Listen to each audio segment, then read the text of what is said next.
actividades que nos pide elaborar. Entonces, estas tres actividades podría quizás orientarnos, Miss, pero antes de eso no sé si podrías avanzar, compañera, a la rúbrica. Ahí, en la rúbrica, ahí está dominio del tema, ¿no?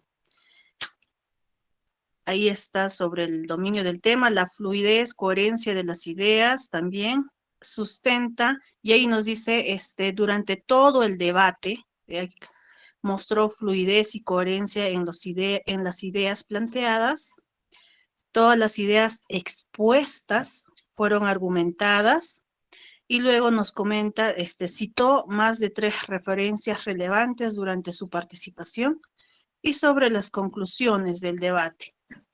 Todo está enfocado a un debate, y el debate es una actividad oral, me parece. Entonces yo creo que si vamos a elaborar una demanda, un informe, estos criterios de evaluación deberían ser enfocados a ello, ¿no? Enfocados a si la demanda está bien estructurada, si se da, no sé, ese tipo de criterios se debería de considerar, Miss. Esa es mi opinión, Miss. A ver, ahora sí.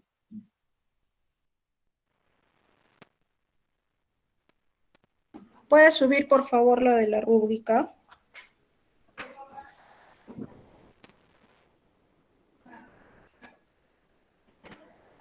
A ver, ¿qué dice? Informe y reflexión crítica. Lo que tenemos que hacer es el informe y reflexión crítica. Baje usted, por favor, a la rúbrica.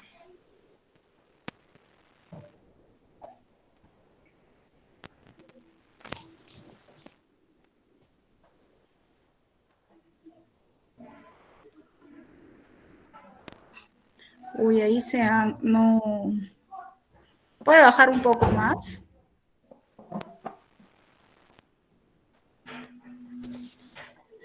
Ahí entrega oportunamente evidencias, no entrega. Ya, suba usted. ¿Sabe qué? Aquí, suba usted un poco, por favor. Sí. O baje, para poder ver la parte de la actividad, las preguntas que les están indicando. Ahí, no dice, a ver, baje un poco más.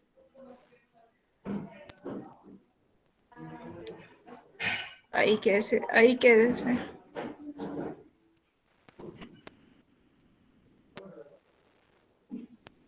Ahí se les ha ido la parte en las instrucciones de que ustedes van a tener que, usted que grabar y oralizar esa parte. Por eso es que generan como que fuera un debate.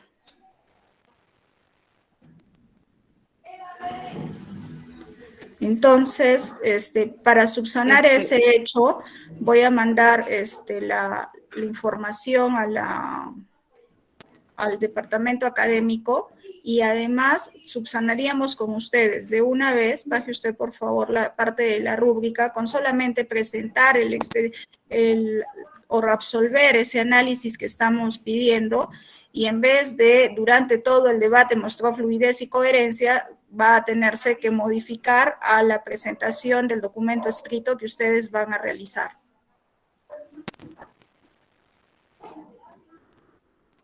¿Está bien, Melvi? Me levanto la mano, por favor.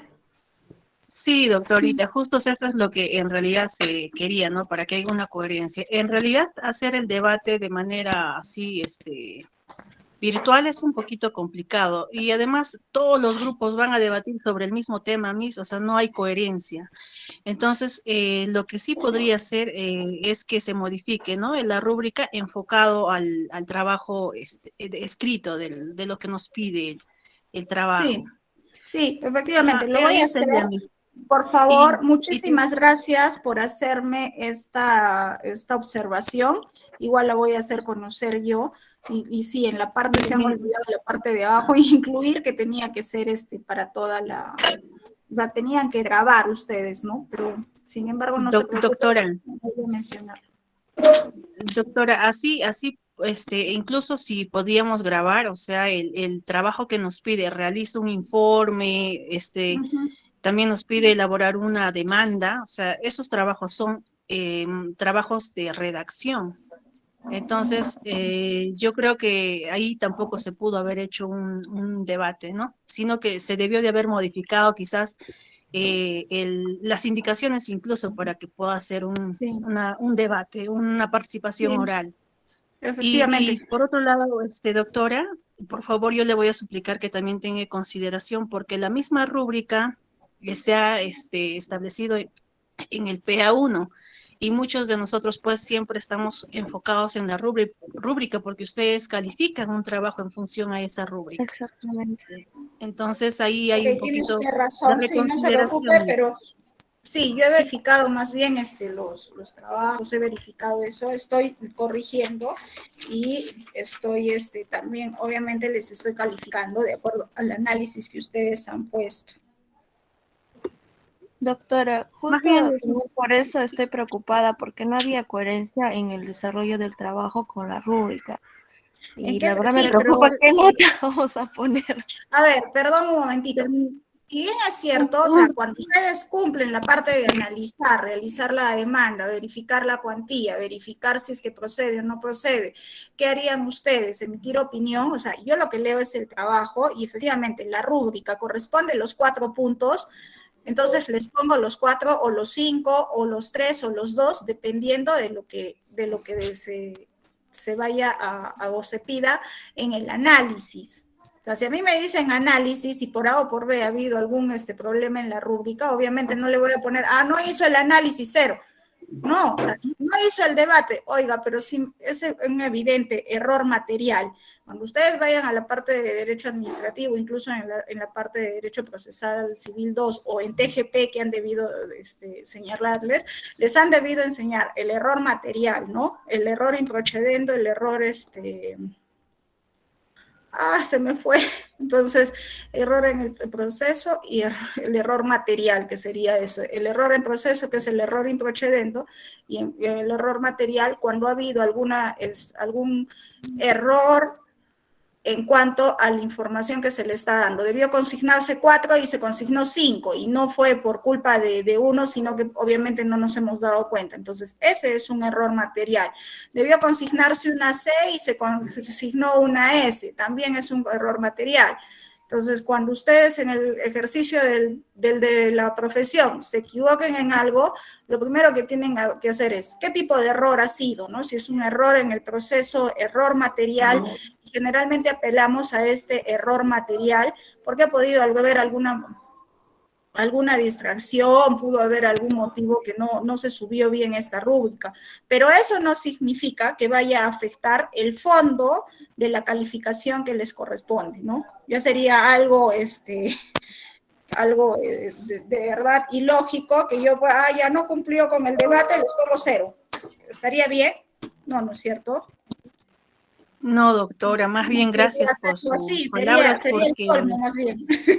sí, porque sí hubo en realidad un docente que estrictamente se basa en su rúbrica. O sea, y ahí, si ahí te dice, sustenta esto, sustenta, y si no lo haces, maestra, por más que está mal, de verdad, te quita, ¿no? Los 2 puntos o 3 puntos que pude tener esa parte de la rúbrica. Pero más bien por su comprensión, gracias, Miss, espero que lo considere.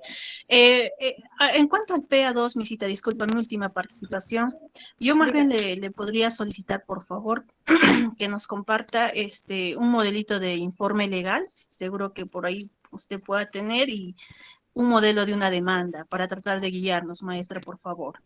Mire, el modelo de informe legal sí no se los voy a hacer llegar porque obviamente el informe legal es a criterio de cada uno de ustedes. Sin embargo, sí les voy a decir en este momento, y tomen nota por favor, que el informe legal corresponde al desarrollo que ustedes van a realizar. Entonces, ¿qué se pone en un informe legal o en un informe ejecutivo? Antecedentes.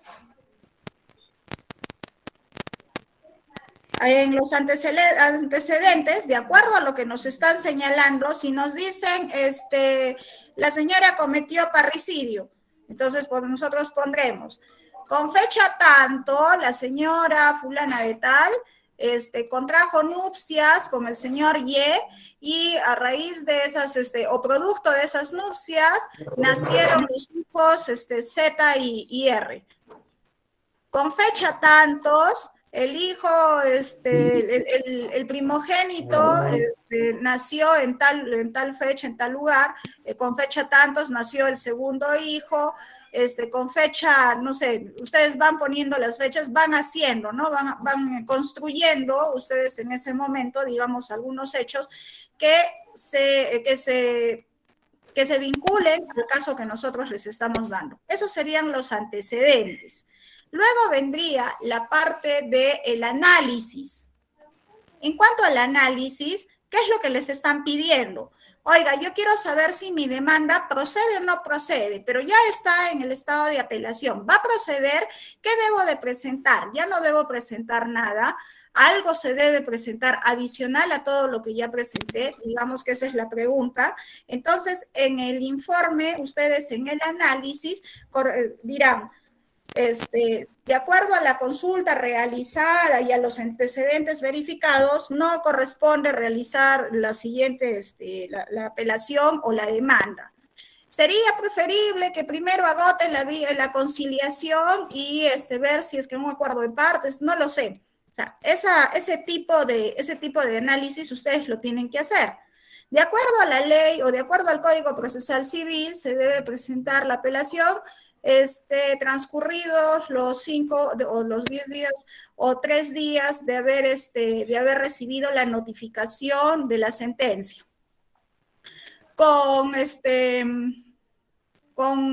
Estando en proceso de demanda, se debe de reconvenir el proceso dentro de los 10 días hábiles siguientes, por lo que se sugiere se presente esta reconvención, debiéndose para ello adjuntar los siguientes documentos. Entonces, ese tipo de análisis es el que ustedes deben realizar.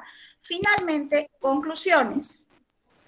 Perdón, antes de ese análisis, base legal y conclusiones. En la base legal, igual que las bases legales de las demandas, señalar cómo se debe realizar, y me parece que sí les he colgado en el aula virtual un modelo de demanda.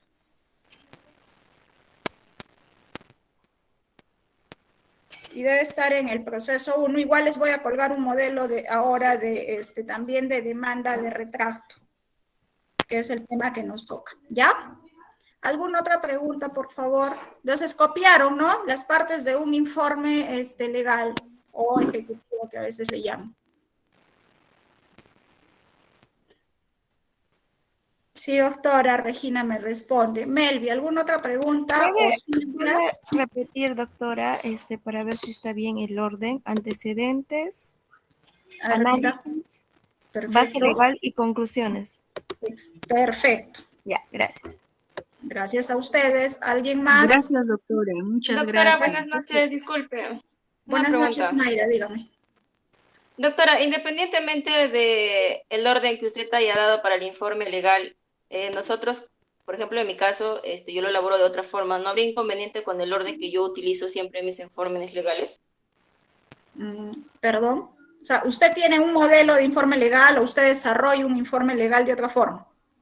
Sí, ¿no habría inconveniente con ello? No, obviamente que sí utilizo todas las pautas que usted dicta, ¿no? Pero no tan específico como lo acaba de explicar ahora. ¿No quizás no en el orden, ¿no? Usted quizás haga otro tipo de orden, otro tipo, pero esas son las partes principales, digamos. Entonces, no hay ningún problema. Usted podría adicionarle o retirarle alguna parte, no sé. Según usted le vea conveniente y que esté bien justificado y argumentado. Por favor, sus trabajos que deben estar bien argumentados. ¿Por qué? No significa solamente copiar. La demanda debe estar interpuesta de acuerdo al artículo 509 del Código Procesal Civil. La demanda se debe contestar la reconvención de acuerdo al artículo 545 del Código Procesal Civil, inciso 5. No. La presente demanda tiene un plazo de acuerdo al Código Procesal Civil, artículo tanto, motivo por el cual si usted le notificaron el 5, tiene 10 días hábiles que se vence tal fecha, para lo cual debe presentar la reconvención y adjuntar estos documentos según lo señalado por usted o según los argumentos expresados que señala no sé, cualquier cosa, ¿no? Indemnización de daños y perjuicios. Entonces, yo quiero reconvenir, oiga, yo ya le pagué en una conciliación. Entonces, si ya pagó en una conciliación y el juez está diciendo o está admitiendo esa demanda y está corriendo traslado, entonces yo ya pagué esa conciliación, antes de reconvenir voy a presentar una excepción. Entonces, en esa excepción voy a decir, por si acaso, yo ya pagué la conciliación con tal fecha, para lo cual adjunto estos documentos, entonces debe darse, o sea, esos argumentos tienen ustedes que demostrarlos en el escrito o en el análisis que ustedes realicen, ¿ya? Por favor. ¿Alguna otra pregunta? Sí, disculpe, doctora. Dígame. Este caso es recurso de apelación. Es un Ya. recurso de apelación que se está llevando en la Sala Especializada de Protección al Consumidor. Uh-huh. Entonces tenemos que seguir con con ese sistema, ¿no? No podemos centrarnos como es recurso de apelación, no nos podemos centrar a lo que es el juez en lo civil. ¿O me estoy equivocando, doctora? A ver, enséñeme otra vez es que no la puedo ver, por favor. Enséñeme ya, otra vez. le voy a compartir. Gracias, gracias. José, a ver, dígame, José, mientras comparte su compañera.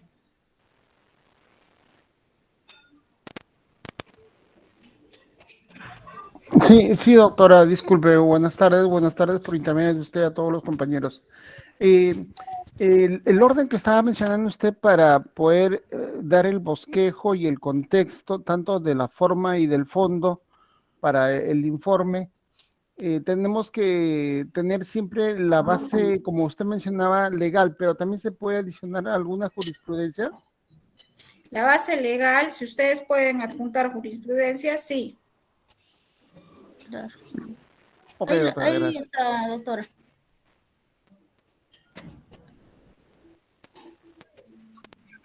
Ya, a ver, lea usted, por favor. Mirta decide. A ver, lea, por favor. Analiza reflexivamente el caso que aparece a continuación.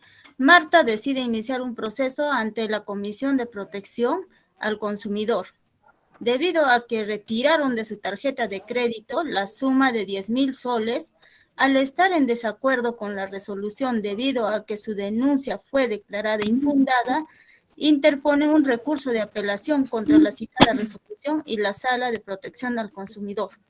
Confirmo la resolución. ¿Ya ve? Por eso le digo, ¿no? Esto es ya una apelación de una resolución, doctora.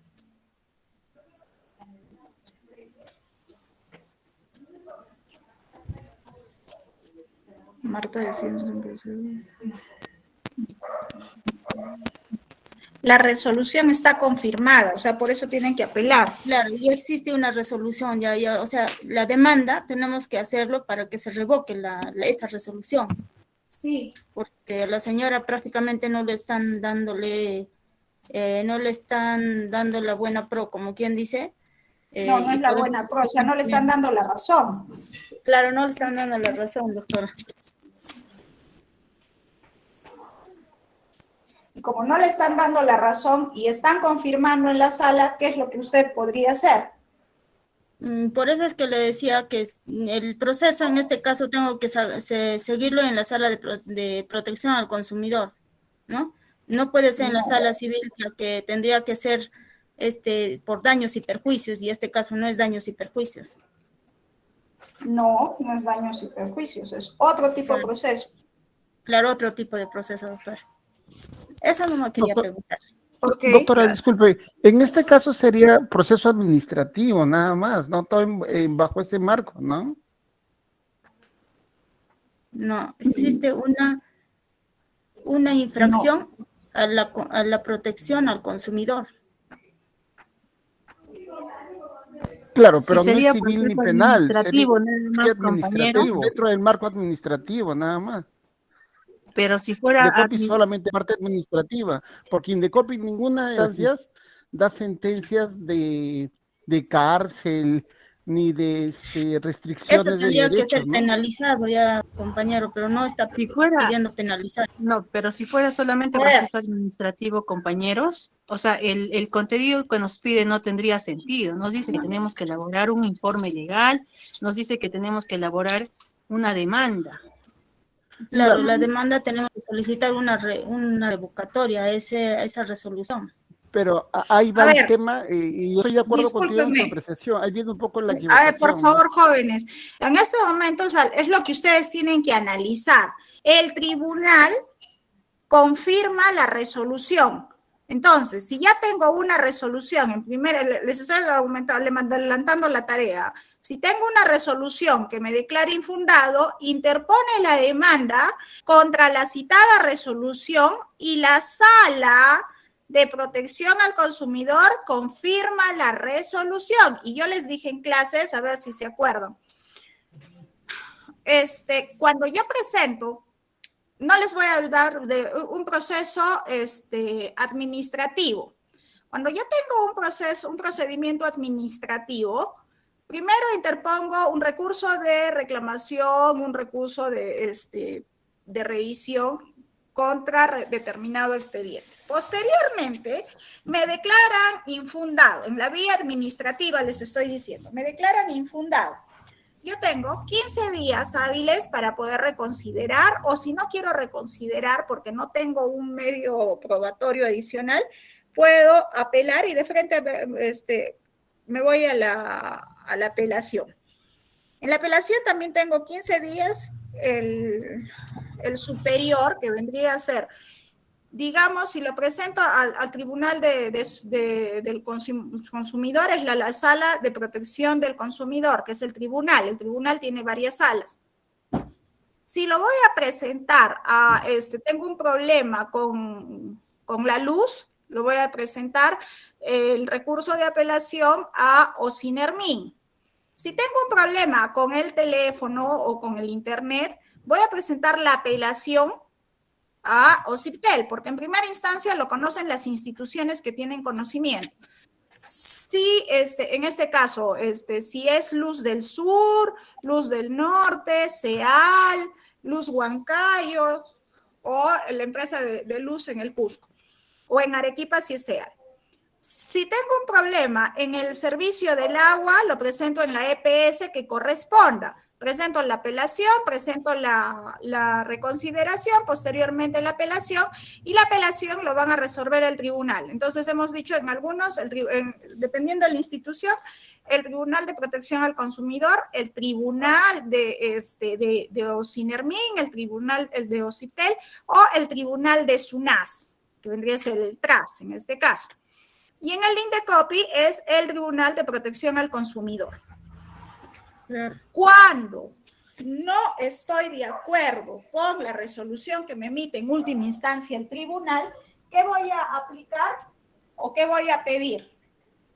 No estoy de acuerdo pues, con lo que me emite el tribunal. Ahí queda el procedimiento, o puedo acudir a otra vía. A otra vía, doctora. Perfecto.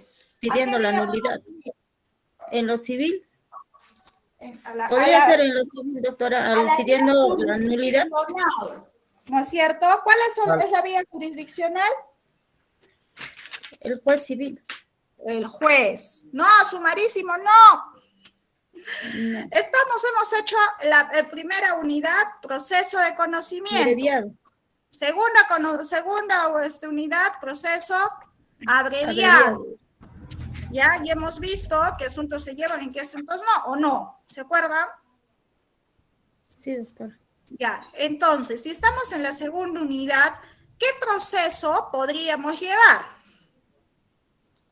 Entonces, eso corresponde ser en su análisis. Claro, pero en este caso, doctora, tenemos que seguir todavía en lo que es la sala, porque estamos pidiendo la revocatoria de esa resolución. Entonces, la demanda se va a hacer en ese sentido, doctora, ¿no? ¿En qué sentido? En el sentido de que se está pidiendo la revocatoria de esa resolución. Porque perfecto. Se está apelando. Entonces, la resolución, doctora. Ya, ¿y dónde va a ir? Pues ¿en qué vía? ¿Cómo va a apelar? Por la vía abreviada y en la sala de protección al consumidor. No. Pues No. especializado en la Si sala. usted me contesta de esa forma, lamentablemente ahí ninguna rúbrica equivocada, aunque esté equivocada, la va a salvar y la voy a poner 1, 1, 1 y esto a 0. ¿Por qué? Dígame, por favor. Porque, escúchenme, en algunos casos tenemos, a ver, alguna confusión. Cuando yo inicio un proceso, inicio a través de una demanda. Lean ustedes sus diapositivas del primer proceso de conocimiento y las diapositivas del segundo, donde está cómo se hace el orden. Demanda, excepciones, excepciones o defensas previas, reconvención, contestación de la demanda.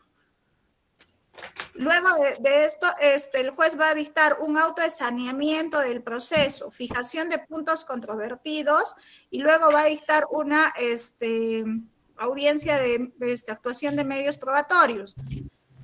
Pero eso es la primera parte. Una vez que termine el proceso, se dicta la sentencia. Cuando la sentencia me declara fundado, infundado, fundado en parte, o de plano improcedente por alguna situación, porque no la calculó el juez desde el inicio, entonces, si la declara fundada, pero yo soy la parte demandada y no estoy de acuerdo que haya declarado fundada, entonces voy a apelar. Si la declara fundada en parte, las dos partes pueden apelar.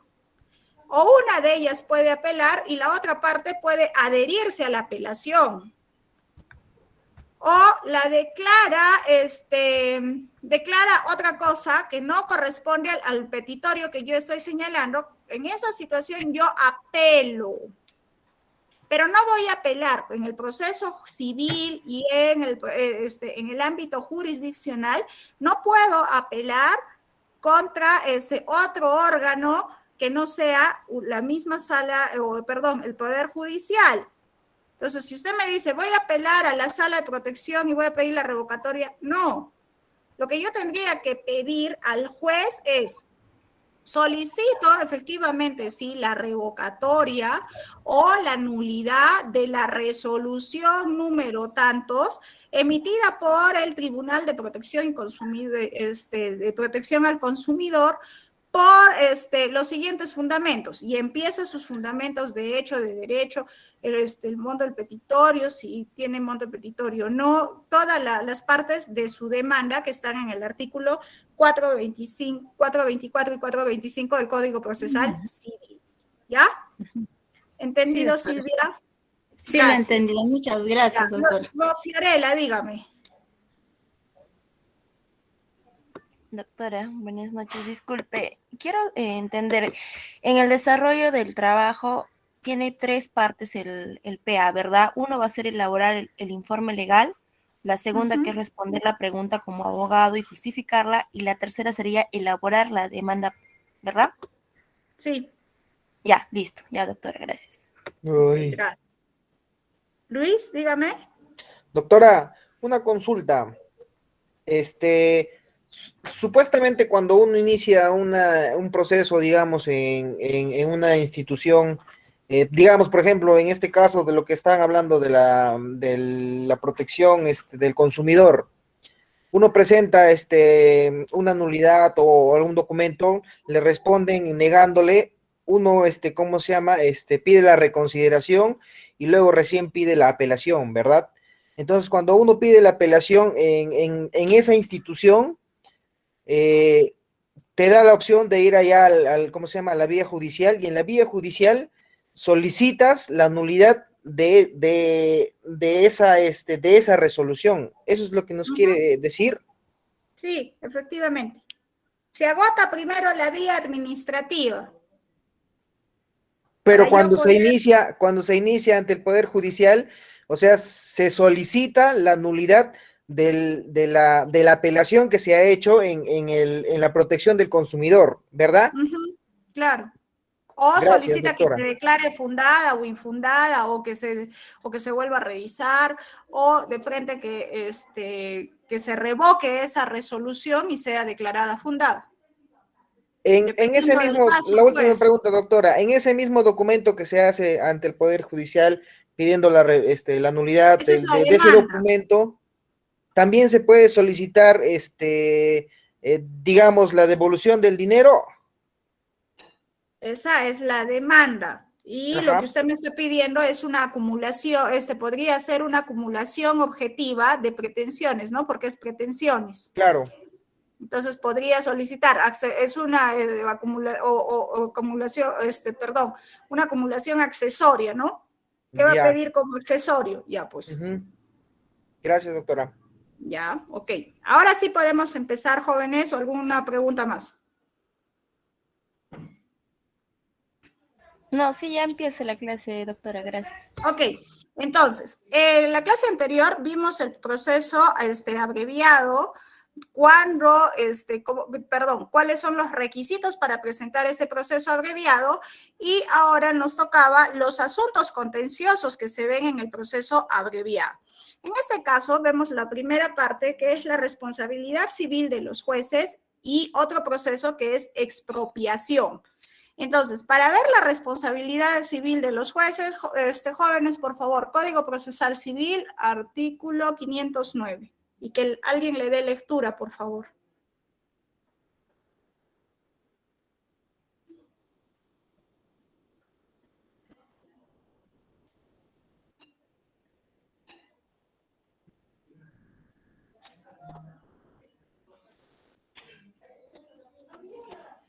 ¿Ya? ¿Encontraron?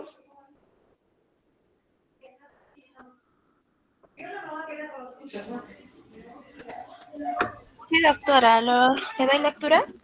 Por favor, gracias. La de procedencia, ¿verdad? La 509 del Código Procesal Civil. Sí, la 509. Ya, ¿qué dice? El juez es civilmente responsable cuando en ejercicio de su función jurisdiccional causa daño a las partes o a terceros, al actuar con dolo o culpa inexcusable, sin perjuicio de la sanción administrativa o penal que merezca. Ok, muchísimas gracias. Vaya, siga. La conducta es dolosa si el juez incurre en falsedad o fraude, o si deniega justicia al rehusar u omitir un acto o realizar otro por influencia.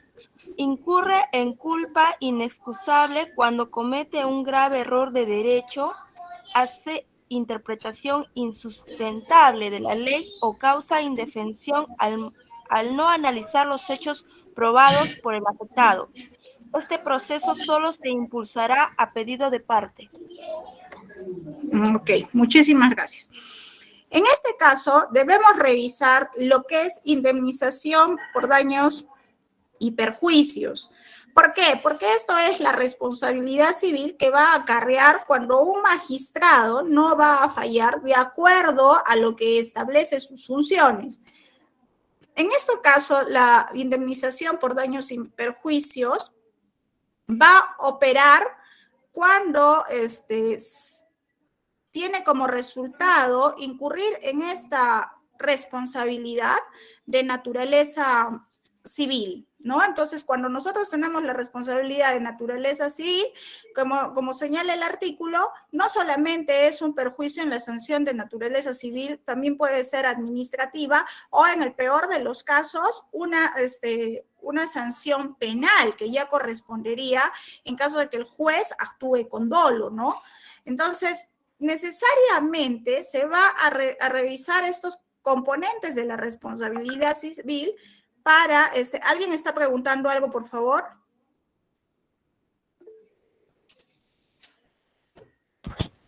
Doctora, si me permite, una inquietud, pero en la práctica, en términos reales, ¿se da esto del resarcimiento por parte de los magistrados? Obviamente tenemos que probar que el magistrado haya actuado con dolo o que haya actuado con esta culpa, ¿no? Para poder nosotros demostrar si es que corresponde o no corresponde el pago o la indemnización que debería realizar el juez.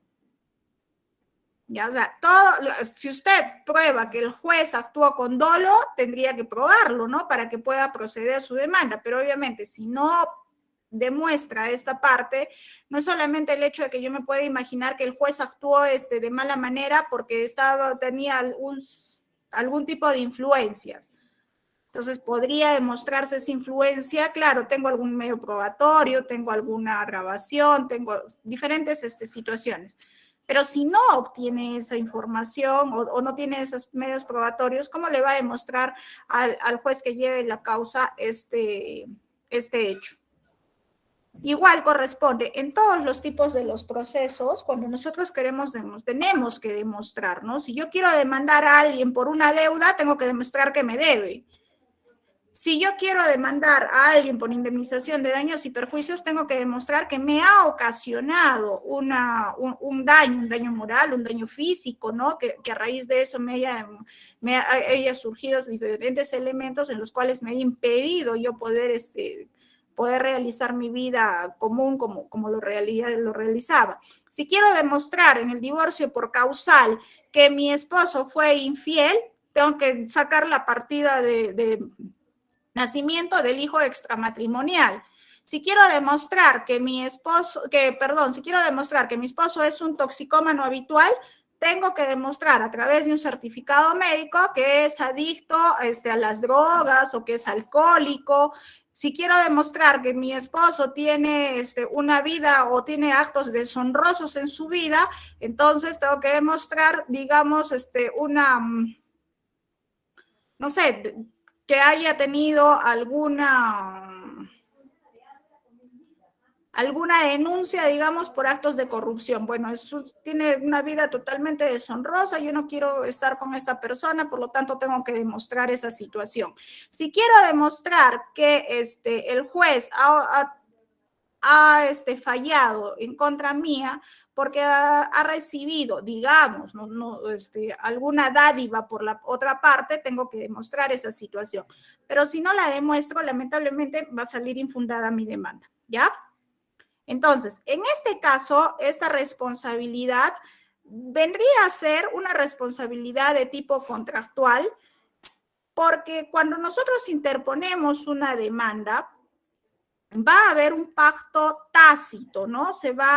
Podría equipararse a esto, a un pacto tácito que impone nuestro código sustantivo y nuestro código adjetivo, puesto que nosotros, al ser partes de un proceso judicial como demandante, como actor, como demandado, como justiciable y el magistrado, ¿quién es el que va a administrar justicia, no es cierto? O el juez que va a administrar justicia va a generar un deber mutuo, tanto las partes como con el juez. Y estos deberes deben de, además de ser vistos y se deben de obtener las mejores soluciones para poder aplicar justicia como se debe. No puedo yo ir a un proceso tratando de falsificar información, no puedo ir a un proceso faltando a la verdad, porque en algún momento va a salir esa información y el juez podría incluso imponerme hasta una multa por hacer uso abusivo y excesivo del derecho y no estar yendo contra los principios procesales o los principios tanto del Código Civil como del Código Procesal Civil. Entonces, es necesario que en estos casos, en estas obligaciones mutuas que se genere, también se apliquen estos principios procesales. Por favor, Código Civil, artículo 1319. ¿Quién lee?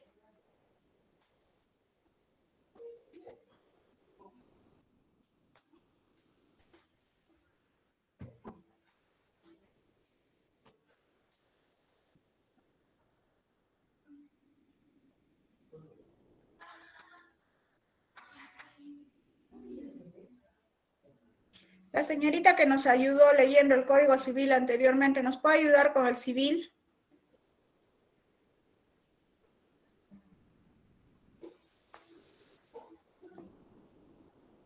Jóvenes. José, ¿usted nos podría ayudar con la lectura del Código Civil, artículo 1319?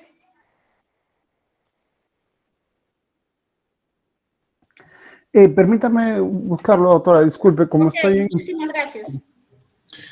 Culpa inexcusable. Artículo Ahí encontré. 1319. Incurre en culpa inexcusable quien por negligencia grave no ejecuta la obligación. 1320. Culpa leve. Artículo 1320. Actúa con culpa leve quien omite aquella diligencia ordinaria exigida por la naturaleza de la obligación y que corresponda a las circunstancias de las personas, del tiempo y del lugar. Ok, y el 1969 del Código Civil.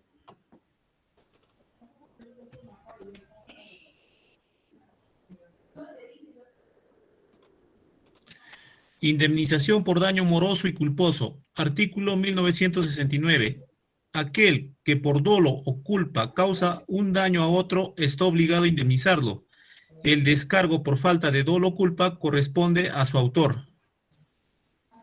Ok, y el 515 del Código Procesal Civil.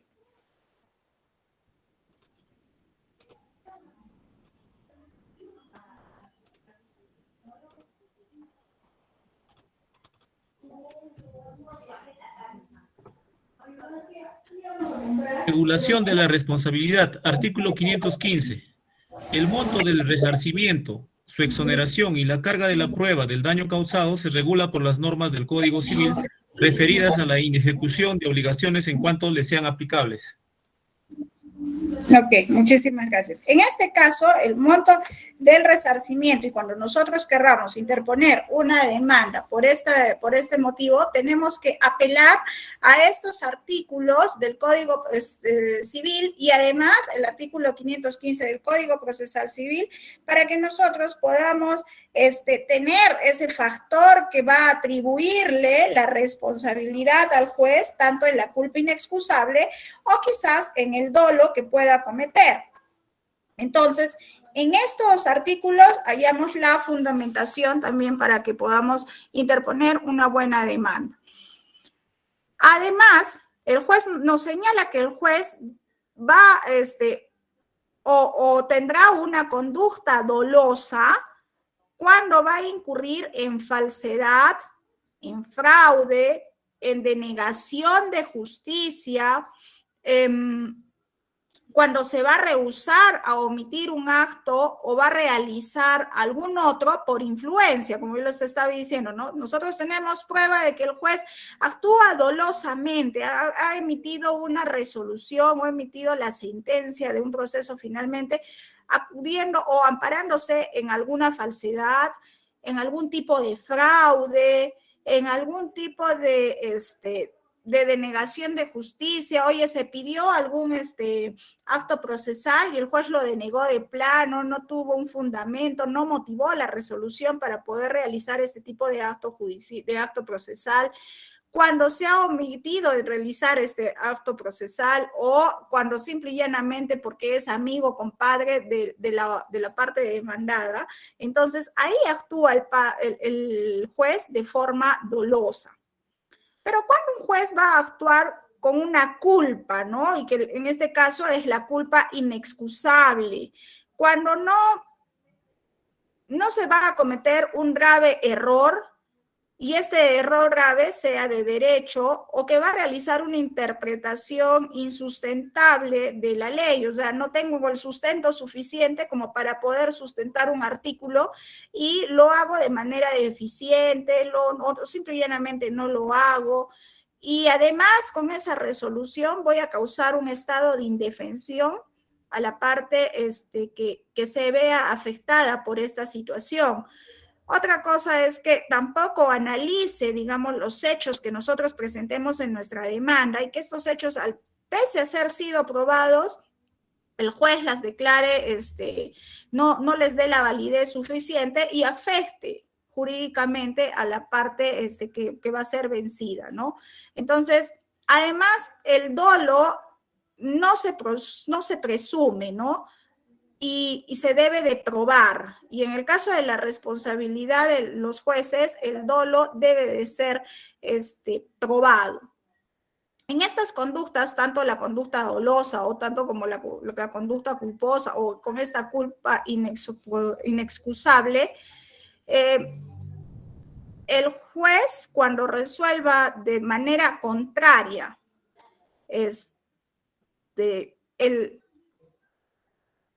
va a resolver de manera contraria al criterio que haya aplicado, digamos, en otro caso similar, o resuelva en conflicto, en discrepancia con la opinión que le emite el Ministerio Público, o dependiendo si es que genera una discordia en temas de estas, donde exista una jurisprudencia obligatoria, vinculante, entonces ahí va a actuar el juez con culpa o con dolo, ¿no? Dependiendo de cómo vaya cumpliéndose estos hechos.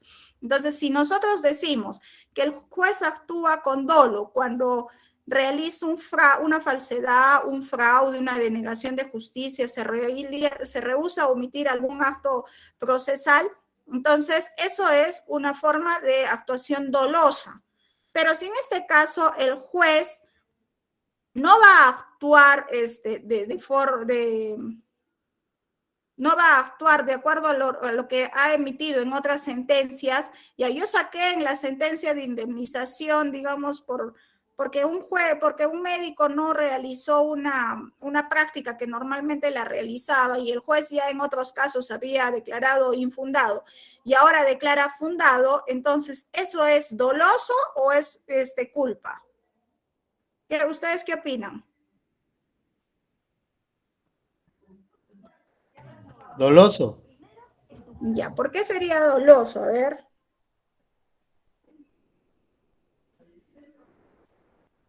A ver, me va a contestar. Ante esto yo les tengo que explicar. Primero, dolo, ¿qué significa el dolo, no? El dolo es la intención, la premeditación de poder realizar un acto que provoque un daño, que le va a ocasionar un daño a otra persona, ¿no? Y que también actuó con mala fe en la ejecución de un acto. Y también podría ser el mal cumplimiento de una forma consciente. Yo soy consciente de que estoy realizando algo malo y sin embargo lo realizo, eso es el dolo. Y el actuar es intencional, o sea, actúa el juez de manera intencional, actúo yo cometiendo alguna situación, algún fraude, digamos, de manera intencional. Entonces, en este caso, de manera intencional, mi objetivo es lastimar, mi objetivo es engañar, mi objetivo es dañarlos. Entonces, esa es la actuación con dolo. Pero, sin embargo, actúo con culpa cuando no he tenido la prudencia necesaria o no soy prudente para realizar alguna acción. Estoy manejando por ahí y estoy hablando por celular. ¿Qué soy? Una persona imprudente, ¿no? Ya, sé que no debo, digamos que no he tenido la suficiente capacidad para tomar o poder realizar alguna acción porque no tengo conocimiento. Entonces ahí hay una torpeza, hay una impericia. Entonces cuando realizo alguna acción negligente, pero no porque he querido, sino porque no tengo conocimiento, porque no tuve el suficiente cuidado, no existe esa mala fe, esa intención de dañar a otra persona. En ese caso es la culpa inexcusable, que viene a ser equiparable al dolor, ¿no? Que tanto puede lastimar a alguien, pero no es porque yo lo haya querido así, y que tiene las consecuencias también de haber actuado dolosamente, porque de alguna u otra forma he ocasionado un daño, pero sin intención. El dolo es ocasionar el daño con conocimiento, con intención, y la culpa es ocasionar el mismo daño, pero sin esa intención, apelando a la imprudencia, a la torpeza, a la negligencia o a la impericia, ¿no? Que no he tenido el cuidado o no he tenido esa falta de cuidado, por lo tanto es una negligencia grave o inaceptable que podría suceder cuando cometo esta responsabilidad o cuando asumo esta responsabilidad.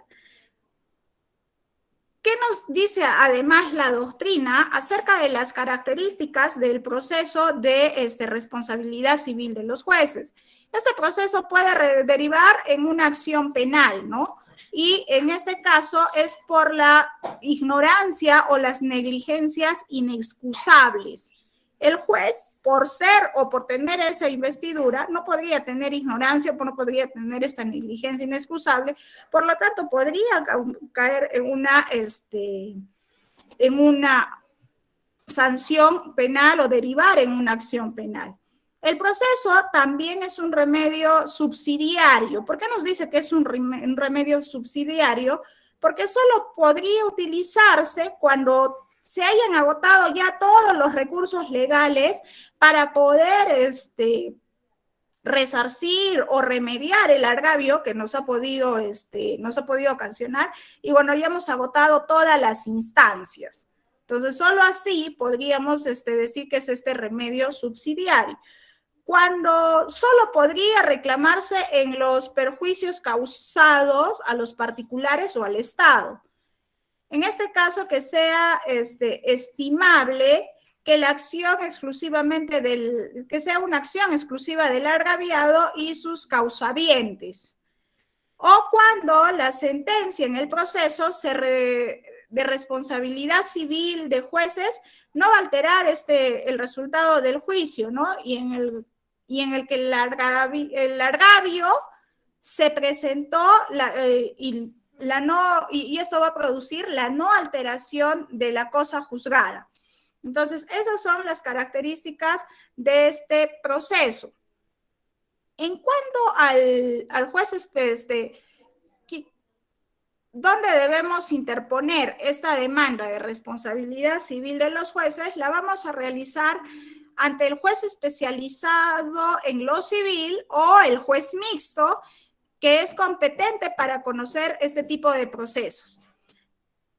También debemos de prever que la demanda, el Ministerio Público va a emitir un dictamen, al presentarse la demanda, el Ministerio Público va a emitir un dictamen acerca de la procedencia de este proceso y ese dictamen está dentro de los 10 días de recibida la notificación de la demanda y tiene que emitirlo bajo responsabilidad.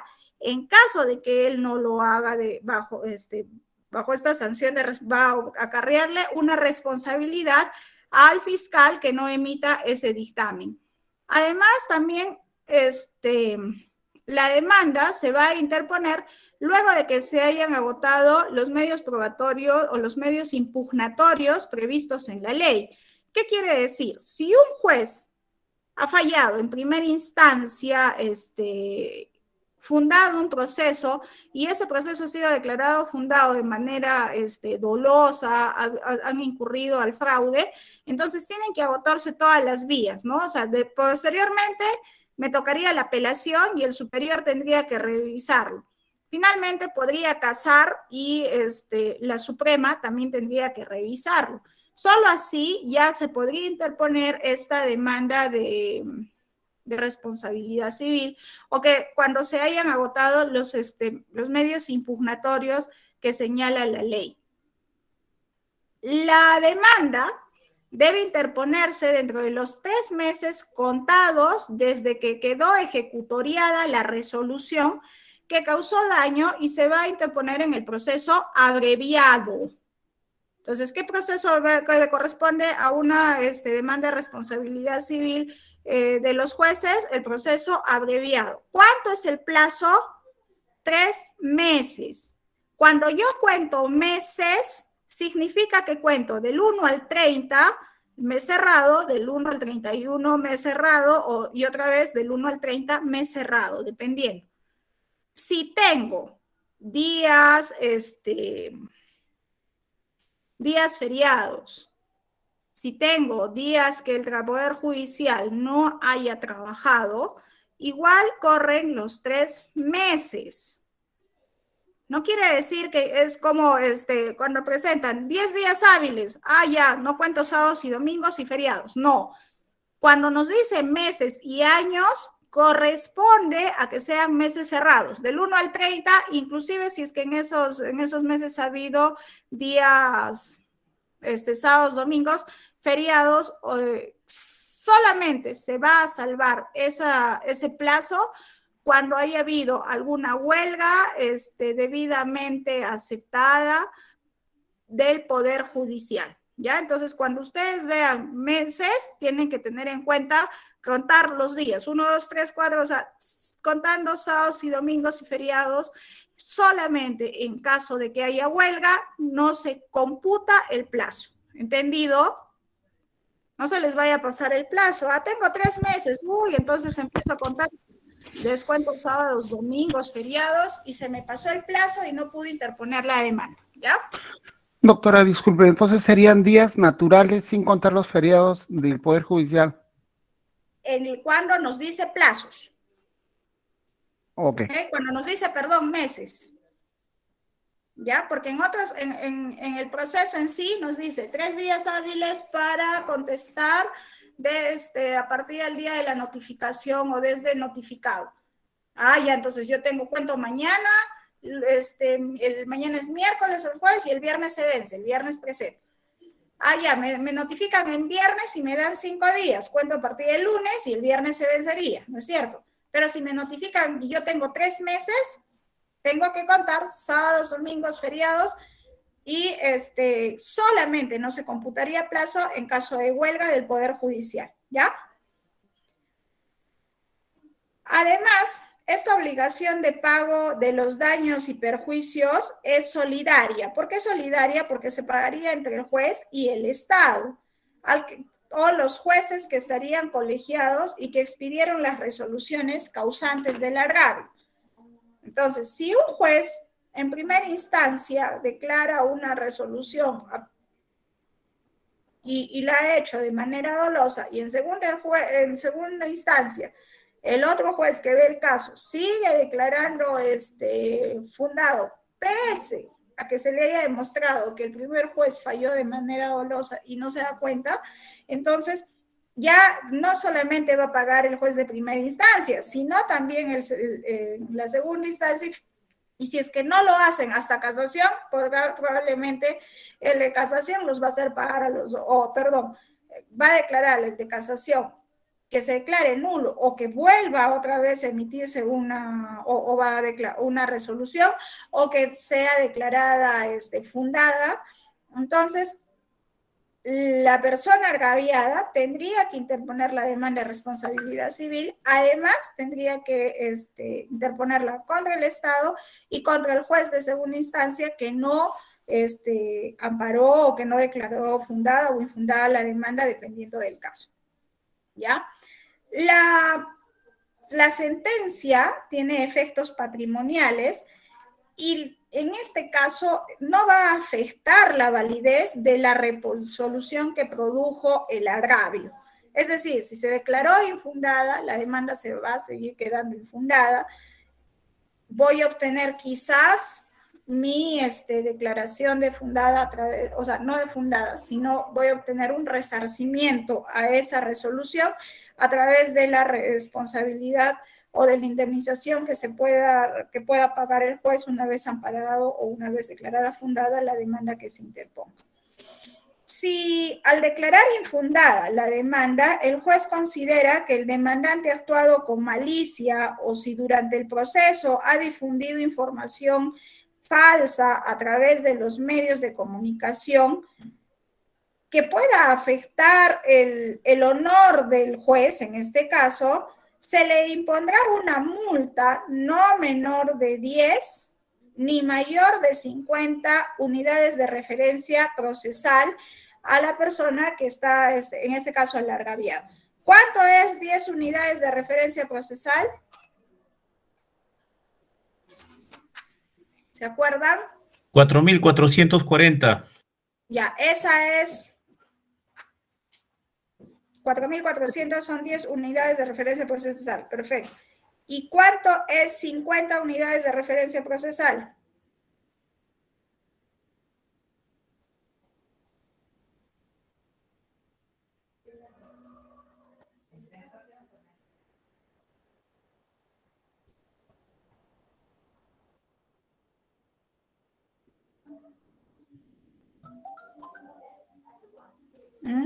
¿Saben? ¿Se acuerdan? ¿Cuánto es? A ver, hagan la multiplicación. 21.500. Ya, muy bien. Pero, 21.200. 21.000. ¿Cuánto están sacando? A ver. ¿Cuánto es la URP? 430. No, no es 430 para este año, es un poco más. 440. 440, doctora. Sí, Ya, 440 por 50. 22.000. 22.000. Ya, ok. Ahora, gracias. En este caso, la responsabilidad civil como norma imperativa nos señala el jurista Rubio Correa, que define la norma jurídica como un mandato de que a ciertos supuestos debe seguir una lógica jurídica y una consecuencia, estando tal mandato respaldado por la fuerza del Estado para el caso de su eventual incumplimiento. Perdón. La teoría general del derecho nos habla de diversos tipos de normas y en este caso nos habla de las normas de conducta, de las normas supletorias, de organización y las imperativas. Entonces, en estas normas de obligatorio cumplimiento, que no tienen o que no hay la posibilidad de admitir un acuerdo en contrario, entonces se debe de aplicar el artículo 509 del Código Procesal Civil como norma imperativa. Entonces, ¿qué nos dice el artículo 509? ¿Qué nos decía?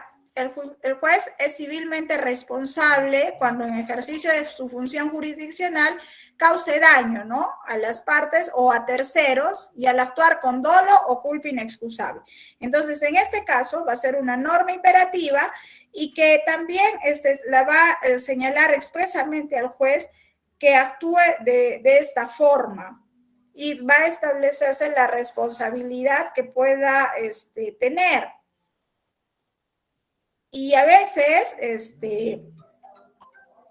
podríamos inclusive señalarle al juez que podríamos tener alguna responsabilidad si no actuamos de esta forma. Permítanme, por favor, un momento, chicos.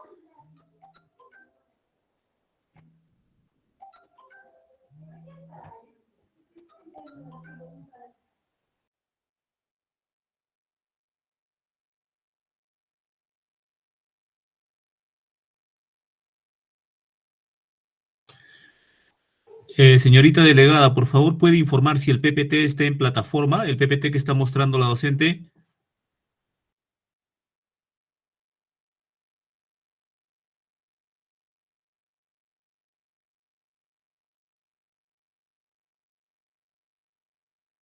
Ok, gracias.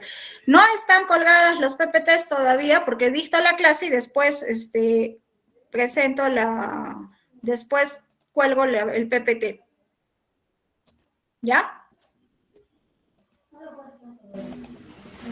Ok, entonces, En este caso, ya el doctor Marcial Rubio nos define esta norma jurídica como que ya sea impuesta y como que tiene que excederse de acuerdo al artículo 509 en caso de que el juez haya actuado de esta forma.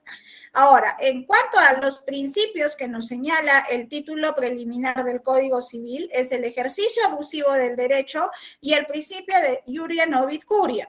En el ejercicio abusivo del derecho es cuando el juez hace esta aplicación dolosa de algún tipo de normas, acude al fraude, acude al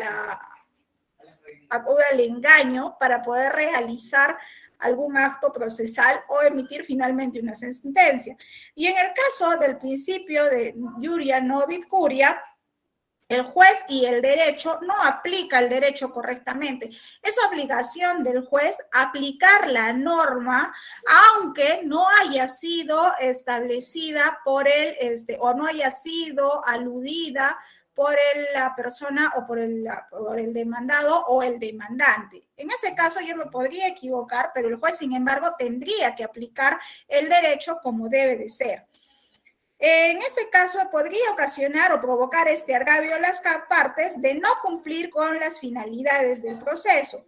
Y además que su obrar, es decir, el obrar que va a cometer el juez sería contrario a las garantías procesables del demandante o del demandado, ¿no? Y sobre todo iría contra los principios rectores del derecho, y además va a afectar otros principios, tanto del Código Civil, que en este caso, como lo estamos viendo, el principio del ejercicio abusivo del derecho o el de iuria novit curia. Por otro lado, en cuanto a estos principios, en la ilicitud que va a cometer el juez, la antijuricidad que podría cometer el juez en aplicación excesiva o abusiva de este derecho, o finalmente por la investidura que tiene por el solo hecho de ser juez, entonces tiene toda la razón. No va a permitirse en algún proceso de esta naturaleza el ejercicio abusivo de este derecho y menos aún los fundamentos de este abuso, ¿no? Él tendría que fundamentar por qué están realizando este ejercicio abusivo en caso de que no pueda realizar otro tipo de argumentación. El abuso del derecho, además, ¿qué significa, no? En algunas partes vemos que es la venganza, la represalia que se va a tomar o se va a ejercer en el derecho de acción y hasta que se emita una resolución que deseen. Entonces, en este caso, en esta acción irregular del juez o la arbitrariedad que puede cometer el juez va a tener como resultado, finalmente, que es el resarcimiento de los daños y perjuicios por no aplicar la norma o por hacer simple y llanamente una acción contraria. En cuanto al principio del novia iuris curia, que es muy importante para la realidad y sobre todo cuando nosotros no aplicamos el derecho como debe de ser y sobre todo el juez, en este análisis que debe realizar el juez en el caso concreto, debe prescindir de los argumentos que las partes hayan podido realizar en el proceso. Y si no tiene estos argumentos, podría solicitarlos a cualquiera de las partes o dar el fundamento jurídico que nos da en cualquier pretensión. Entonces, cuando nosotros leemos una casación, cuando nosotros leemos una sentencia, siempre los jueces van a argumentar por qué están emitiendo un pronunciamiento. Todo ello haciendo la subsunción al caso concreto o aplicándolo al caso concreto y alineando a las pretensiones del proceso o las pretensiones de la parte demandable o el justiciable hacia el derecho y que se aplique esta parte del derecho o estos principios a los justiciables. El juez puede equivocarse. ¿Ustedes qué opinan? Sí, puede equivocarse, es humano. Sí puede equivocar. Por supuesto, nosotros nos equivocamos y no se debe equivocar un juez. No solo puede equivocarse, doctora, sino que en esa equivocación arrastra y probablemente sentencie mal a la otra parte. Por supuesto, ¿no es cierto? Entonces, cuando sentencian mal por haberse equivocado, ¿qué tipo de responsabilidad es? ¿Dolosa o culposa?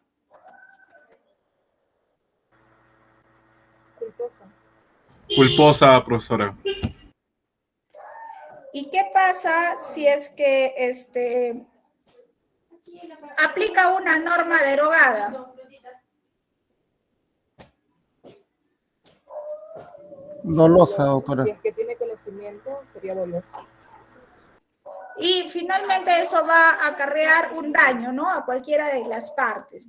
Entonces, cuando el juez inequívocamente aplica una norma derogada, una norma incorrecta, o que simple y llanamente esté haciendo una mala aplicación de las normas en general, el juez está faltando con su deber de cuidado y con su facultad de impartir justicia y resolver un conflicto. Entonces, cuando no resuelve un conflicto de acuerdo a estos casos, obviamente tiene responsabilidad.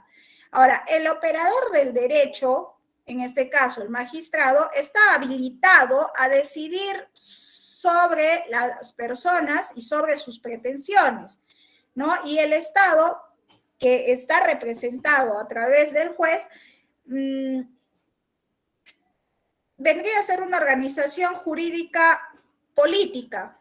Y en esta organización jurídica política va a descansar sobre esta base jurídica que debe tener el juez, que debe poseer el juez, y que además en el ejercicio de este poder que tiene el juez, debe de realizar una emisión de sentencias o de resoluciones coherentes y que no causen daños frente a terceros, o que no se ocasione ningún daño frente a terceros. En el derecho comparado, ¿qué tenemos acerca de la responsabilidad civil? En este caso, admite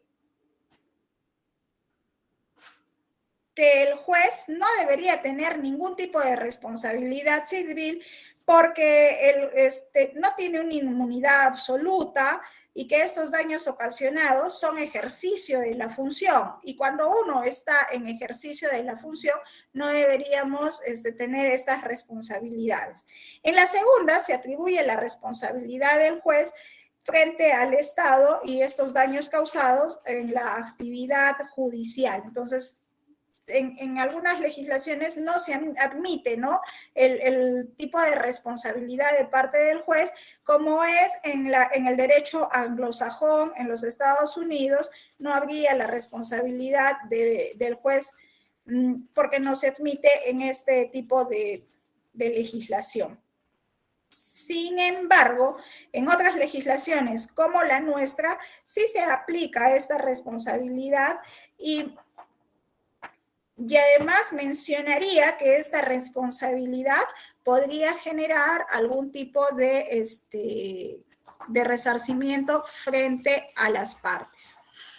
Luego vamos a ver el derecho de expropiación, perdón, el proceso de expropiación.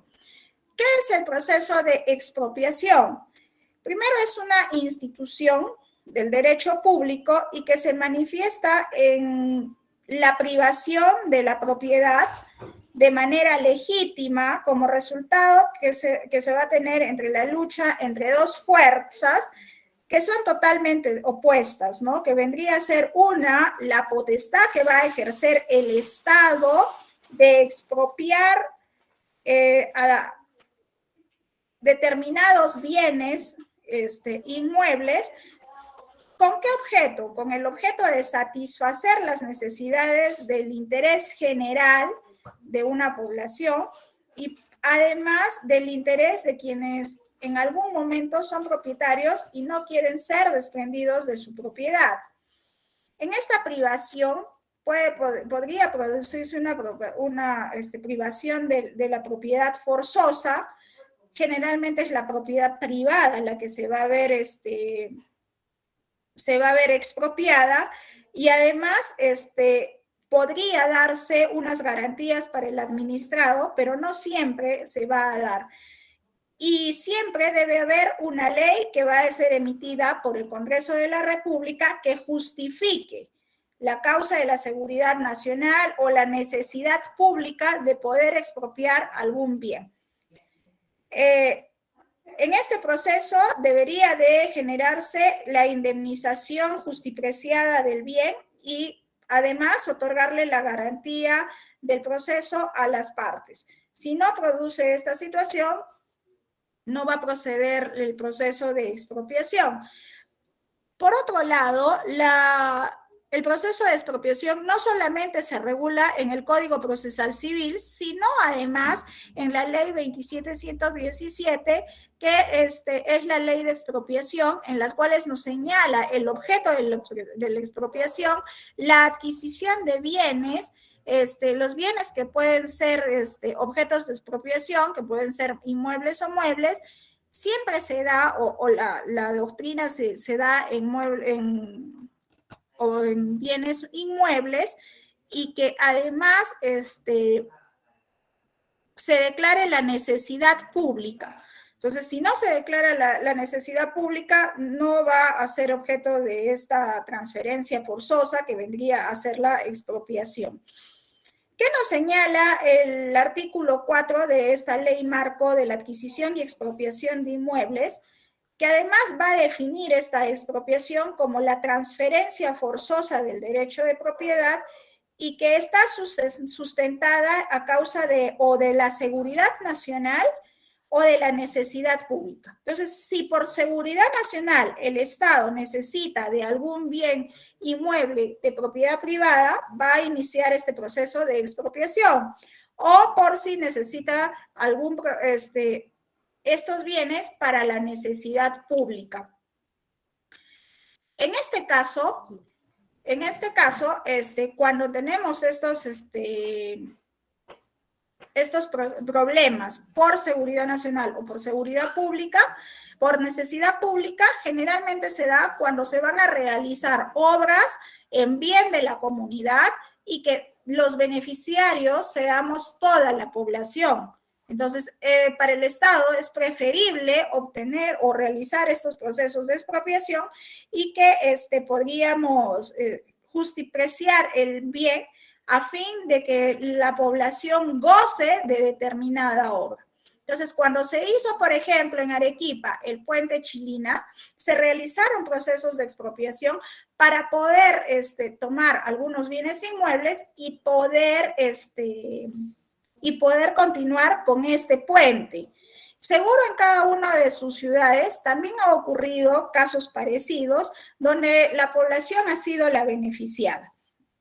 En el proceso de expropiación tenemos sujetos, que es el expropiante, que vendría a ser el Estado, el beneficiario, que somos toda la población o las poblaciones que vendrían a ser beneficiadas por determinada obra realizada por el Estado, por esa situación de expropiar el bien, y el expropiado, que es la persona que va a ser privada de su derecho de propiedad.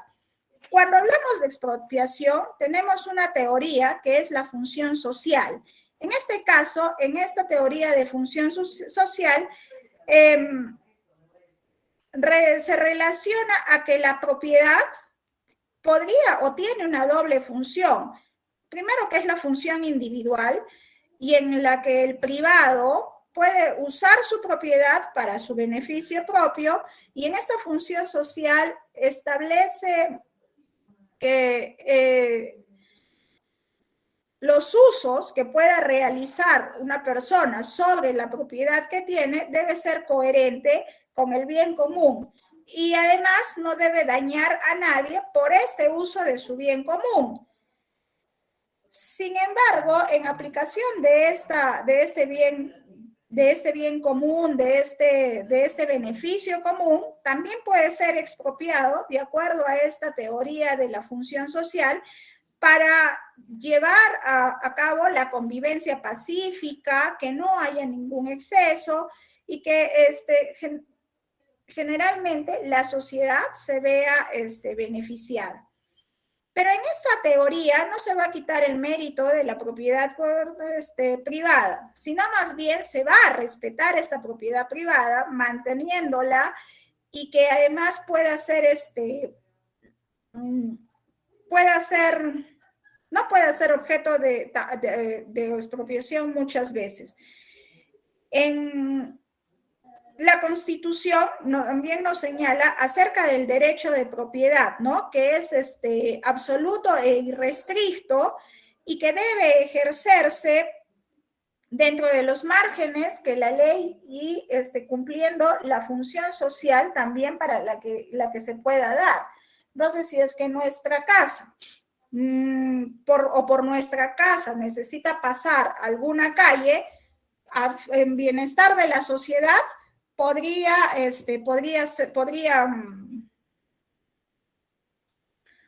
expropiarla, ¿no? Porque es mucho más personas las que se van a ver beneficiadas por esta situación.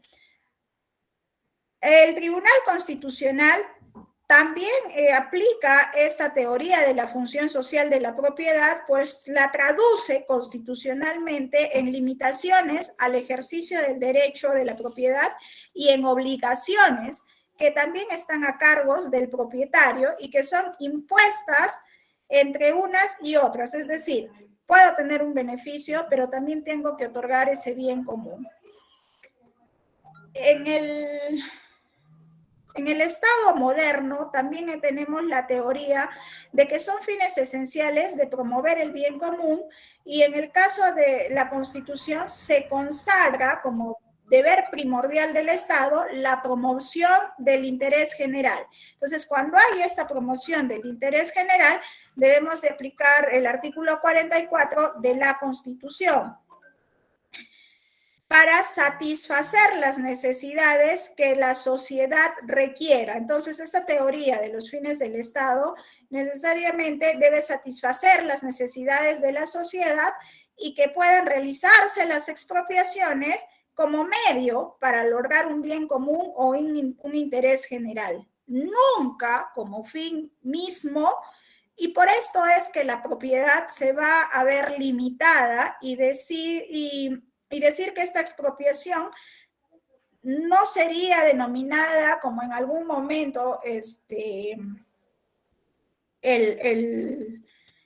mismo tribunal en alguna sentencia y amparado con León Duguid señala que es la maldición, ¿no? Para la sociedad es la expropiación, pues no permite la satisfacción de las necesidades de las personas.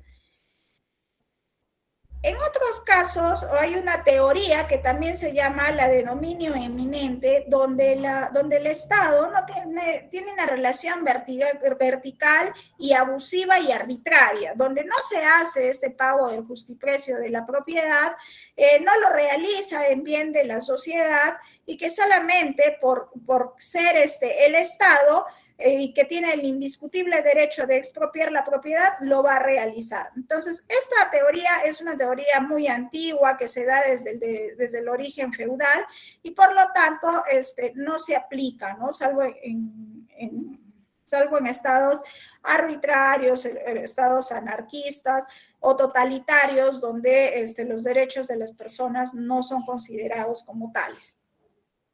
La expropiación puede ser considerada también una garantía. ¿Cuándo va a ser considerada una garantía? Porque es una institución jurídica que se protege a la administración pública y además tiene el deber constitucional de respetar la propiedad, pero además de respetar esta propiedad, donde señala que nadie puede ser privado de su propiedad, la expropiación, si bien es cierto, va a privar al individuo de su propiedad, pero también va a pagar como una de las garantías el justiprecio o el precio real del inmueble a fin de no ver perjudicado o no perjudicar al expropiado. El Tribunal Constitucional también señala que se debe proteger, ¿no?, el contenido esencial del derecho de la propiedad. Sin embargo, también vela por el bienestar común. Cuando se realiza este proceso de expropiación, debemos señalar siempre la seguridad nacional y la necesidad pública. Esas son las garantías o las exigencias que se debe tener. Debe haber una reserva, o el sujeto debe estar sometido a una reserva de la ley absoluta, que quiere decir que debe declararse mediante una ley que debe ser expedida por el Congreso en caso de que sea de seguridad o de necesidad pública. Y además debe de suponerse la obligación del Estado de pagar el justiprecio en efectivo, es la indemnización, ¿no?, por el bien inmueble que está perdiendo el expropiado y que compense este bien, proceso de la expropiación. En caso de que las expropiaciones no cumplan con estos tres requisitos que les he indicado, ¿cuáles eran? Seguridad nacional o necesidad pública, nunca se van a olvidar, que sea emitido a través de una ley expedida por el Congreso y que el Estado debe pagar el justiprecio, nunca nos debemos olvidar. Cuando no se cumpla con estos requisitos, podrían implicar el despojo ilegal del derecho en cuestión, que viene a ser de la propiedad, y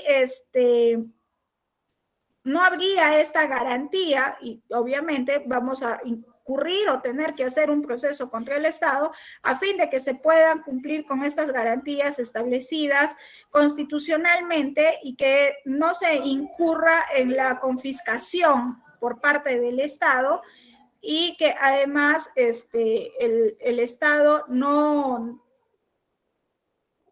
sea un Estado abusivo, ¿no?, o arbitrario. Entonces, cuando no existan estas condiciones, también puede retrotraerse, y el Congreso debería declarar que no va a haber esta ley de expropiación, o sea, se vuelve a emitir otra ley emitida por el Congreso donde se deje sin efecto la anterior y no se permita la expropiación, y que se declare que la expropiación no es considerada para fines de seguridad nacional o necesidad pública. En el Código Procesal Civil, en el artículo 522, no señala o regula la expropiación. En el caso de la expropiación es posible la reconvención, de acuerdo al artículo 523 del mismo Código Procesal Civil, y solo se va a sustentar en la pretensión de la expropiación total del bien o complementaria, y que la parte o la fracción del bien o los bienes no afectados por esta expropiación se van a desvalorizar o cuando resulten inútiles para los fines que estaban destinados antes, ¿no?, porque podría cambiar. En el artículo 523A del Código Procesal Civil nos habla acerca de la contradicción. Y en esta contradicción se puede discutir el precio del justiprecio, el justiprecio cuando no esté de acuerdo con el monto establecido por el Estado. Y que además podría, de acuerdo al artículo 531 del Código Procesal, el derecho de expropiación nos señala que va a caducar, o sea, hay una caducidad del derecho cuando no se ha iniciado el procedimiento de expropiación dentro del plazo de 6 meses desde la publicación o la notificación de la norma que inicia la ejecución de la expropiación, o dentro de los 7 años contados desde la publicación de la resolución suprema correspondiente. Por favor, que alguien lea el artículo 531. Buenas del tardes. Código Procesal ¿Me lo Civil. puedo leer? Gracias. A ver, artículo 531. 531, caducidad. El derecho de expropiación de cualquier sujeto activo caduca en los siguientes casos: cuando no se haya iniciado el procedimiento expropiatorio, dentro del plazo de 6 meses contados a partir de la publicación o notificación de la norma que inicia la ejecución de expropiación. Cuando no se hubiera terminado el procedimiento judicial de expropiación dentro de los 7 años contados desde la publicación de la resolución suprema correspondiente. La caducidad se produce de pleno derecho. El juez de la causa la declara a petición de parte, no pudiendo disponer nuevamente la expropiación del mismo bien por la misma causa, sino después de 1 año de dicho vencimiento.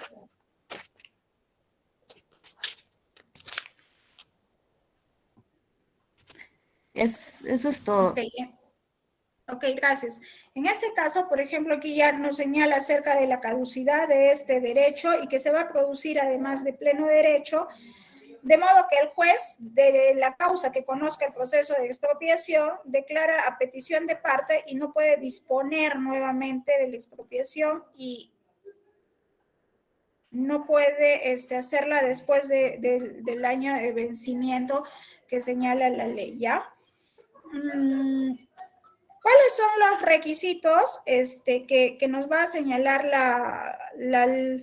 para la expropiación? Ya hemos señalado 3, que son que se declare seguridad nacional, necesidad pública, que sea declarada expresamente por una ley emitida por el Congreso, que se realice previo pago de indemnización justipreciada y que el beneficiario sea únicamente el Estado. Solo así se está facultado para privar de esta propiedad o de un determinado bien a los particulares. Luego vamos a hablar del proceso de tercería. Doctora. En este proceso, dígame. Tengo la mano levantada desde hace rato. Quería preguntar si este proceso de... Discúlpeme, no lo logré ver.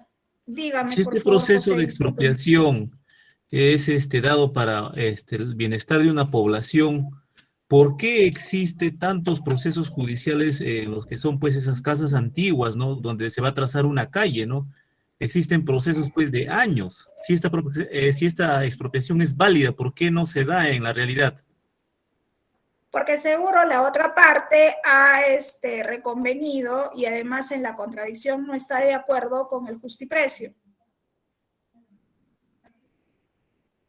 Por eso, pues, es que no se llega a ese punto de acuerdo. Ya cuando es muy imperioso la necesidad de poder realizar la expropiación, el Estado tiene que cumplir con el pago. Mientras no cumpla con el pago, no se va a poder realizar esta expropiación. Por eso es que a veces pasa, ¿no? Por ejemplo, aquí en Arequipa, nosotros teníamos en una calle, venía una avenida muy bonita, muy amplia, que permitía el paso hasta cierto lugar.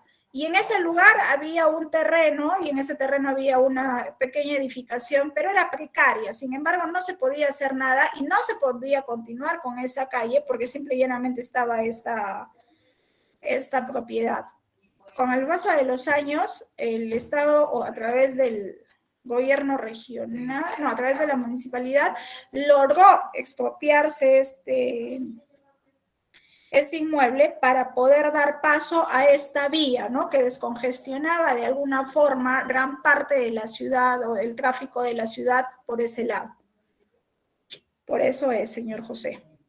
Gracias. Gracias a usted. Y discúlpeme otra vez.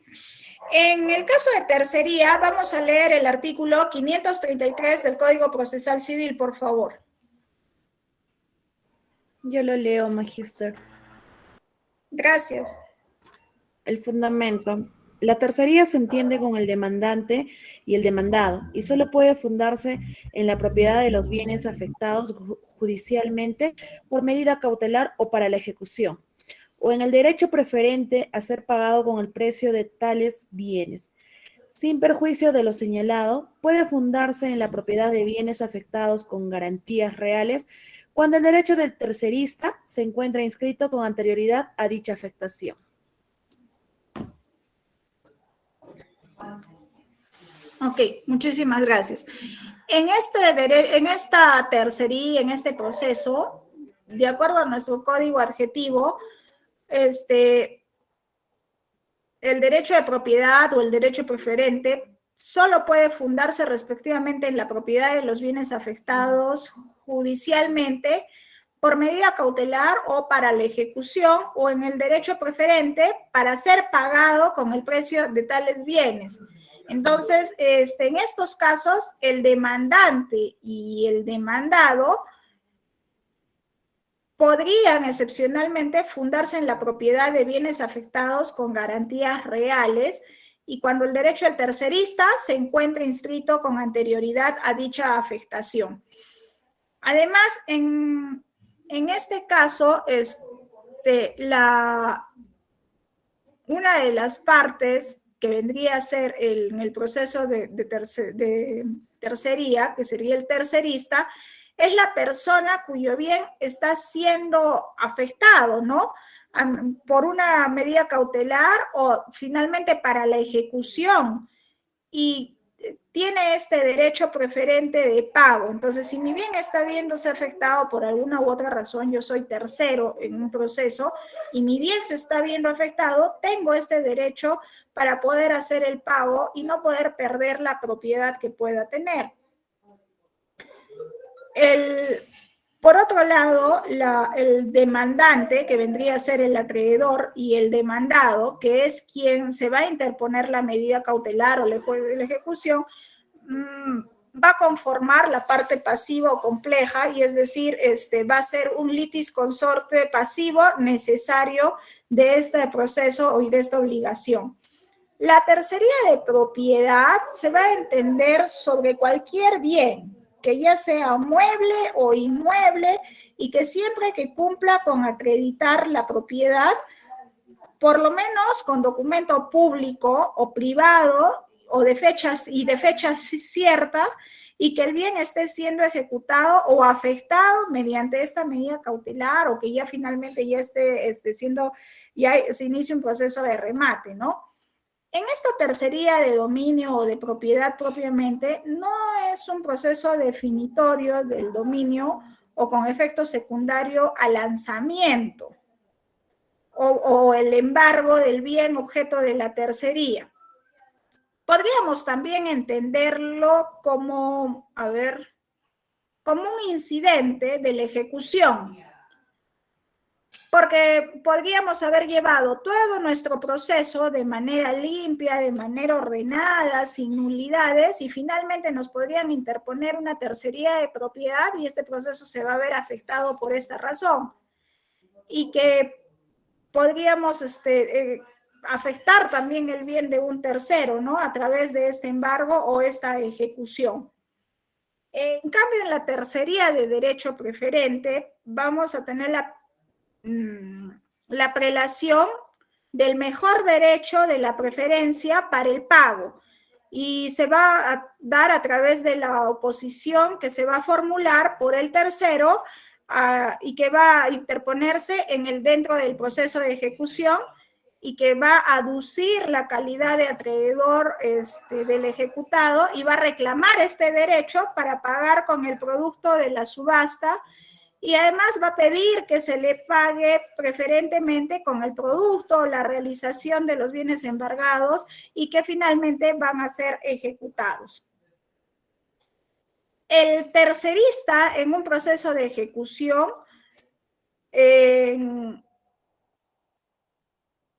mediante el cual el acreedor va a solicitar su crédito, se va a ver satisfecho antes que otros acreedores del mismo deudor por tener un mejor derecho. Entonces, en estos casos de derecho preferente es necesario que haya que el tercerista demuestre la propiedad para poder realizar este proceso. La admisibilidad de la demanda nos la señala en el artículo 535 del Código Procesal Civil, donde va a ser admitida y no va a reunir a los requisitos, y tiene que reunir, los requisitos del artículo 424 y 425 del Código Procesal Civil, y donde debe probar su derecho con un documento público, como ya les señalé, y donde tiene que señalar por qué tendría que comparecer en este proceso. En el artículo 535, sobre la inadmisibilidad, nos señala que la demanda de tercería no será admitida si no reúne los requisitos del 424 y además si no prueba su derecho, que es con documento público o privado. No nos olvidemos que los requisitos señalados en el artículo 424 del Código Procesal va a acompañar el documento público o privado de fecha cierta y que tenga o el derecho de propiedad, o en caso de la tercería de propiedad, o el derecho de proferente en el caso de la tercería de pago. Y en estos casos, una vez que acredite esa situación, se va a declarar admisible la demanda y en caso de que no lo acredite, la va a declarar. ¿Qué va a declarar el juez si le falta algún requisito de procedibilidad del artículo 425 del Código Procesal Civil? ¿Se acuerdan? Improcedente. Improcedente, muy bien. Entonces, cuando no cumple, como bien lo ha dicho su compañero, lo va a declarar improcedente. Además, el Código Procesal Civil, en el artículo 538, nos señala acerca de una malicia o connivencia que puede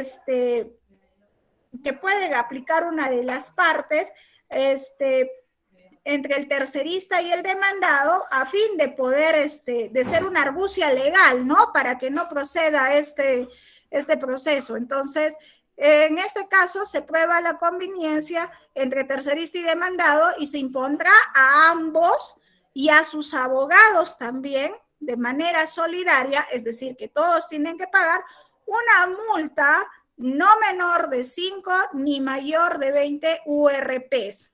¿Cuánto era 20 unidades de referencia procesal? ¿Se acuerdan? Hace un ratito, ¿quién me dijo?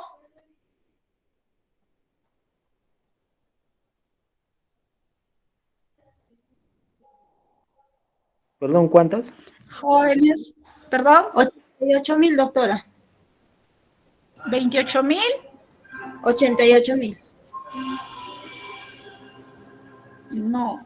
50 URPs. 50. 22.000. 22.000. Recordemos que la URP es el 10% de una UIT, ¿ya? Ahora, cuando se produce una suspensión de la medida cautelar, como bien está en este cuadro que nos, en este mapa, hablamos de la suspensión de la medida cautelar sin tercería y que el perjudicado por esta medida cautelar dictada en un proceso que no es parte puede pedir la suspensión sin interponer esta tercería. Jóvenes, por favor, he tratado de hacer, como les dije, tengo problemas de luz y ya mi batería se está agotando. Por favor, les pido su comprensión. Los voy a dejar ahí. Voy a colgar las diapositivas. Voy a colgar un modelo de demanda de expropiación también, ¿ya? Para que puedan tener para que puedan tener también en su archivo y para que sea de ayuda en el trabajo que puedan realizar. Disculpen, por favor, de verdad ya se me está agotando la bendita batería. Nos vemos la próxima clase y le mando además las diapositivas también a su delegado, ¿ya? Gracias por la comprensión, gracias por la atención, gracias porque ustedes participan y me ayudan a que